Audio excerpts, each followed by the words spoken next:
Bueno, vamos a aclarar unas pequeñas dudas sobre los trabajos para saber si están hechos o no, sobre todo en inglés y lengua inglesa, en inglés y matemáticas.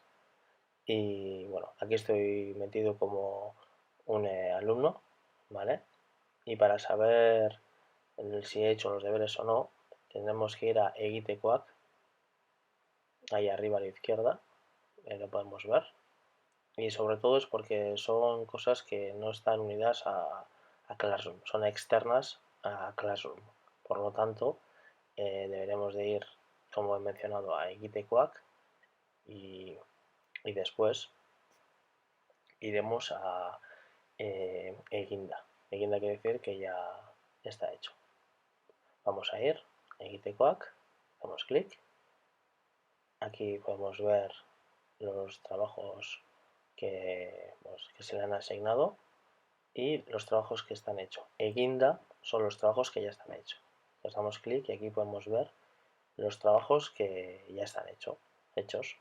Los que no tienen fecha de caducidad, los que están antes de la fecha hechos y los que ya están hechos. Si clicamos ahí podemos ver que están entregados. ¿Vale? Y así pues con todos los trabajos.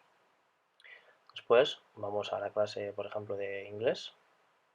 Clicamos y siempre ikasgelako lana, siempre ikasgelako lana. Y tenemos que clicar ahí. Una vez que clicamos en ikasgelako lana, en este caso están todos los trabajos hechos porque están en gris, ¿vale? Pero bueno, por ejemplo, vamos a entrar en un trabajo, ikusi lana, ver el trabajo, y como podéis ver, aquí en Sure Lana no hay nada asignado. Por lo tanto, es algo externo a Classroom.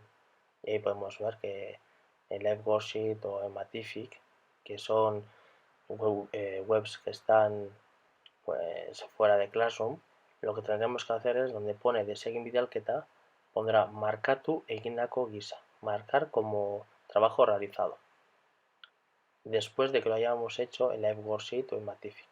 Y una vez que damos ahí en markatu egindako gisa, ¿vale? Ya nos aparecerá ese trabajo como que está hecho, ¿vale?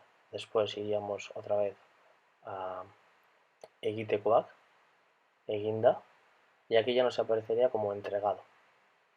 Y eso sería todo, para saber si hemos entregado o hemos hecho el trabajo.